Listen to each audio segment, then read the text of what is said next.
কোটা সংস্কার আন্দোলনের খবর বিশ্বের বিভিন্ন গণমাধ্যমে গুরুত্বের সাথে স্থান পেয়েছে। বিশেষ করে সোমবার ঢাকা বিশ্ববিদ্যালয় এলাকায় আন্দোলনকারী ও ছাত্রলীগ নেতাকর্মীদের মধ্যে রক্তক্ষয়ী সংঘর্ষে শতাধিক শিক্ষার্থী আহত হওয়ার পর তা আন্তর্জাতিক মহলের দৃষ্টি কাড়ে। এরই মধ্যে যুক্তরাষ্ট্রসহ অ্যামনেস্টি ইন্টারন্যাশনাল ঘটনার নিন্দা জানিয়েছে। বিস্তারিত দেখুন ফারুক হোসেনের রিপোর্টে।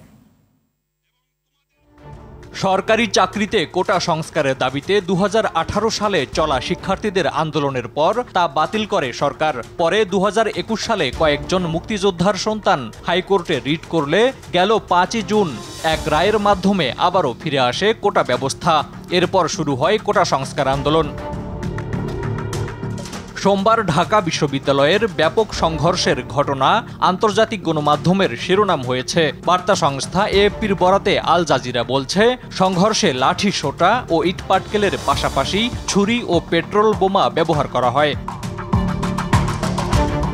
রয়টার্স বলছে, চলতি বছর জানুয়ারির নির্বাচনে টানা চতুর্থবারের মতো ক্ষমতায় আসার পর সবচেয়ে বড় বিক্ষোভের মুখোমুখি হয়েছে সরকার।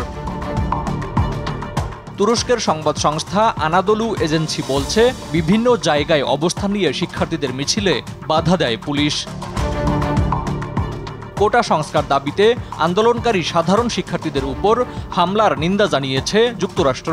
নিয়মিত সংবাদ সম্মেলনে মার্কিন পররাষ্ট্র দপ্তরের মুখপাত্র ম্যাথিউ মিলার ঘটনার নিন্দা জানান। Attacked and injured hundreds.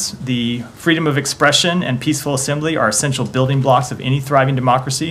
এছাড়া কোটা সংস্কার আন্দোলনকারীদের উপর হামলার তীব্র নিন্দা জানিয়ে বিবৃতি দিয়েছে যুক্তরাজ্য ভিত্তিক আন্তর্জাতিক মানবাধিকার সংস্থা অ্যামনেস্টি ইন্টারন্যাশনাল।